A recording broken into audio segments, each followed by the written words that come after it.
Hi, I'm Dohn Larson, TCTA Director of Legal Services. Welcome back to TCTA's ongoing series of videos about issues of interest to members. In this video, TCTA describes the deadline for a district to report a resignation to TEA, SBEC, the agency's general steps, and the sanction of suspension.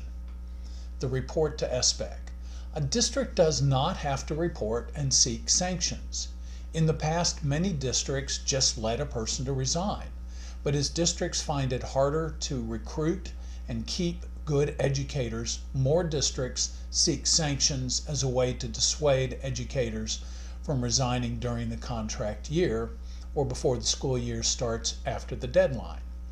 By law, after an employee resigns after the deadline and without consent, a district can report that resignation to SBEC. SBEC rules give boards 30 days from the date an educator does not show up to work to meet, determine that the educator resigned without good cause, and notify TEA. Again, the triggering deadline is the first day that the educator does not report to work. So the first steps at TEA SBEC. Upon receiving a complaint, SBEC does not automatically sanction an educator's credentials.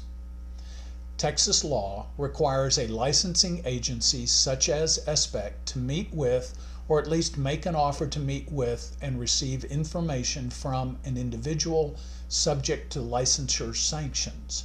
To comply with law, a TEA attorney will contact the educator and offer to meet and discuss the facts. This is part of the education agency's investigative process.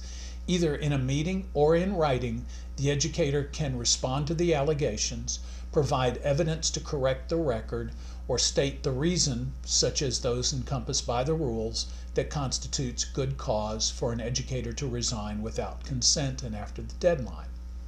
After the initial meeting, or if the educator declines to meet and sends written responses, TEA may dismiss the complaint or contact the educator and give the educator an opportunity to agree to a certificate sanction. Even if the investigator believes that the educator resigned without good cause and after the deadline and without complying with the law, the investigator cannot automatically sanction the educator's credentials even at this first investigative step. If the educator objects to a sanction at the investigative stage, TEA SBEC will send notice to the State Office of Administrative Hearings, SOA, regarding its seeking sanctions. A SOA judge will preside over a hearing at which the TEA attorney and the educator or the educator's attorney will make a presentation as to their case. After the hearing, the SOA judge makes a recommendation that may include dismissal of the complaint or the imposition of a sanction. The SOA judge sends the recommendation to the State Board for Educator Certification, which then meets and considers the sanction. SBEC uses the word abandonment in the rules that describe sanctions for resigning from a binding contract without consent and without the factors that may give an educator good cause to resign from an existing contract. Under current rules, if an educator abandons a contract after the deadline without good cause, without complying with the rules, the State Board for Educator Certification will almost certainly impose a sanction on the educator's credentials. The mandatory minimum sanction is 1 year, a period that can start to run with the first day that the educator did not show up to work, or it may start to run much later if the educator challenges the sanction and does not agree to it. Please note that a suspension applies to all certificates that an educator holds, not just the certificate relating to the position from which the educator resigned. Reinstatement after a suspension is not automatic. After the minimum 1 year suspension, an educator may reapply for a reinstatement.